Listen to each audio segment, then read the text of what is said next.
So hello everyone. Today I will discuss the two important questions regarding the chemical equilibrium. इसमें क्या एक्साइटेंट temperature आपका equilibrium constant यहाँ पे दिया हुआ है इस रिएक्शन का, ठीक है ना. And the question is saying that we if we take 1 mole of each of the 4 gases. मतलब क्या है, जो भी आपके reactant molecule as well as product molecule है उसका इन्होंने क्या लिया है, 1 मोल लिया है, ठीक है. तो यहाँ पे इनिशियल जो मोल्स लिया गया है 1 मोल हमने लिख लिया है, ठीक है. What will be the equilibrium constant of NO and NO2, ठीक है. पूछ क्या रहे हैं कि NO और NO2 का इक्विलिब्रियम कंसंट्रेशन कितना होगा, ठीक है.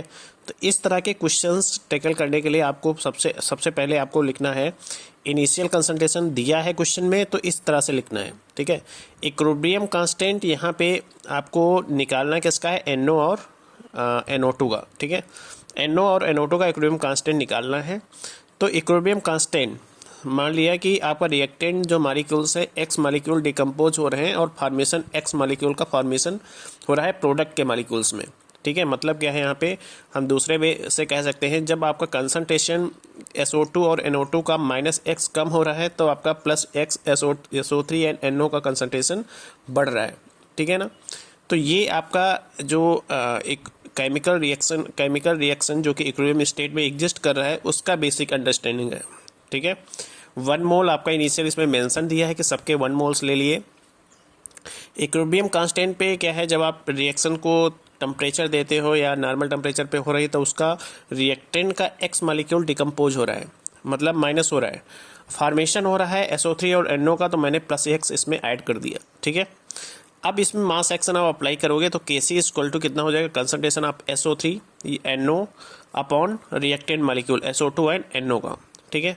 तो जितना कंसंट्रेशन आपने लिया है, जितना रिएक्टेंट मालिक्यूल फॉर्मेशन हो रहा है, डिकम्पोज हो रहा है, उसको आप लिखिए यहाँ पे, ठीक है. सिंपल है. इक्वल टू Kc यहाँ पे मेंशन है, Kc इक्वल टू 16 है, ठीक है. तो यहाँ पे जब आप इसको कैलकुलेट करोगे तो ये it is equal to the 1 plus X upon 1 minus X equal to 4, ठीक है. तो 1 इसको कैलकुलेशन से आपका ये आया X इक्वल टू 0.6 मोल, ठीक है. ये जो वैल्यू आपकी आ गई X मोल, जब आपका 0.6 माइनस हो रहा है तब आपका प्लस 0.6 बन रहा है, ठीक है. तो कंसंट्रेशन आप NO2 कैसे निकालोगे, NO2 का कितना है 1 माइनस एक्स, तो 1 आपका इनिशियल है, X आपका डिकम्पोज हो रहा है तो यहाँ पे माइनस करिए 0.6, ठीक है. तो यहाँ पे ये 0.4 आ जाएगा. Concentration of NO at equilibrium कितना आ जाएगा, 1 प्लस 0.6, 1 प्लस कितना है 0.6, क्योंकि इसमें आपका NO का फॉर्मेशन हो रहा है +X, तो इसमें 0.6 ऐड करोगे तब आपका ये आ जाएगा, ठीक है. तो ये क्वेश्चन का जो बेसिक अंडरस्टैंडिंग है आपको ये ज़्यादा इंपॉर्टेंट है.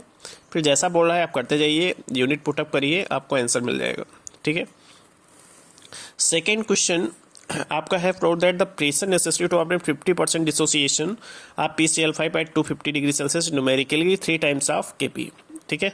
तो PCl5 इक्विलिब्रियम कांस्टेंट किस में एग्जिस्ट कर रहा है, PCl3 एंड प्लस CO2, जिससे बनेगा उसमें ही ब्रेक डाउन होगा, बट कंसंट्रेशन दोनों का इक्वल है PCl5, जितना फॉर्मेशन हो रहा है उतना ब्रेक डाउन हो रहा है, ये कह सकते हो, ठीक है. तो इनिशियल मोल इसमें क्या है, 1 मोल मान लिया, उसमें दिया ऊपर वाली प्रॉब्लम्स में दिया था कि 1 मोल सबका लेना है.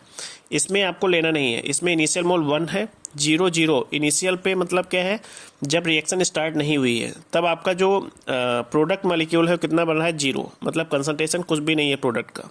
बट कुछ टाइम के बाद जब मोल साइड इक्विलिब्रियम आप कैलकुलेट करोगे तो 1 माइनस 0.5, ठीक है, क्योंकि 50% डिसोसिएशन हो रहा है तो -0.5 यहाँ पे लिख दिया. PCl5 का 0.5 है, 0.5 है, ठीक है. इतना समझ में आया होगा.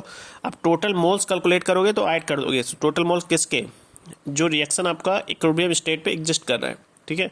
तो टोटल मोल्स हो गए. अब इसका Kp निकाल लीजिएगा. जो तरीका है PCl3 PCl2 अपॉन PCl5, सबकी वैल्यू पुटअप करिए. इसको वैल्यू पुटअप करने का एक तरीका थोड़ा यूनिक है.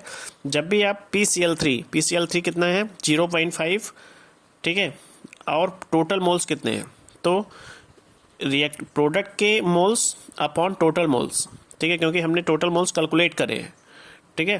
तब आपका जब कैलकुलेट करोगे तो Kp इक्वल टू आ जाएगा 1/3 P, which is equal to the P equal to क्या हो जाएगा 3 Kp, ठीक है. तो यही आपको प्रूव करना था कि PCl5 at 250 degree Celsius numerically 3 times of Kp, ठीक है. तो इस तरह की जो भी प्रॉब्लम्स हैं कह सकते हो, ये एक्चुअली क्या है, आपका रिसर्च बेस्ड पे है। ठीक है, रिसर्च बेस्ड पे मतलब क्या है, आपको बेसिक कॉन्सेप्ट आना चाहिए कि कभी जब भी स्टार्ट होता है रिएक्शन, तब उसका मोल्स क्या होता है, जो रिएक्टेंट का मोल्स क्या होता है, एक पर्टिकुलर मोल्स उसका हमें पता है।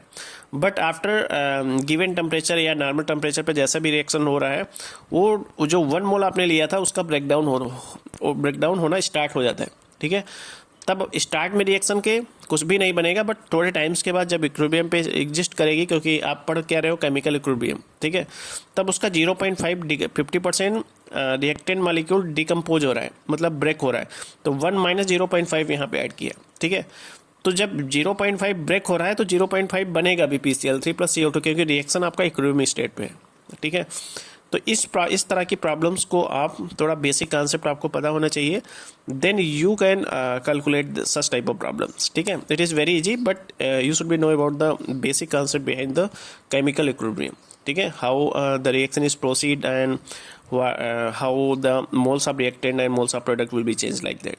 Okay, and the basic concept is very important for you to tackle such type of problems. ठीक है, तो इसके पहले भी मैंने काफ़ी वीडियोस इसके अपलोड किए हैं केमिकल इक्विलिब्रियम के, उसमें मैंने बस डिस्कस किया है कि आप कैसे किसी भी केमिकल इक्विलिब्रियम की प्रॉब्लम्स को सॉल्व करोगे. ठीक है, so thank you for watching this video. अगर आप वीडियो पे नए हैं then please like and subscribe also. ठीक है, थैंक यू फॉर ऑल.